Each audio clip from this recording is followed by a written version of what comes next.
in the mail was a stream of consciousness narrative where she had just talked and talked and talked and talked into a tape recorder and somebody had written it down.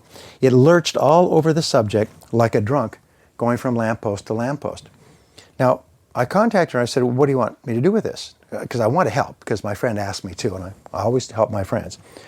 Well, what was most surprising is she expected me to find her a publisher who would take her confusing material, all of this, I call it, throw up on a page, and rewrite it into a book for publication.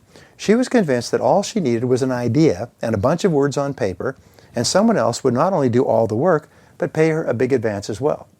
Not long after that, I got another letter from a friend of mine, and she said, everybody tells me my life story is really fascinating, so I've written it down. She'd written it down in about 10-point type, which you need a microscope, and it was about 30 pages, and it was just stream of consciousness, me, about myself and my life. Each person, by the way, thinks that their story of their life is fascinating and everyone would like to hear about it, and that is seldom the case.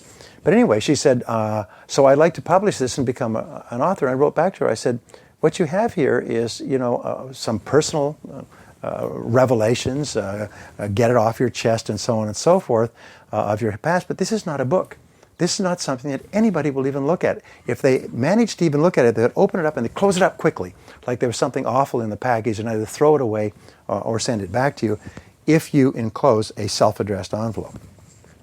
Well, because I'm always open to helping writers, I've had this experience several times. People send me the most awful stuff, and then they want me to give it a line-by-line critique and helping them to rewrite it and turn it into a book.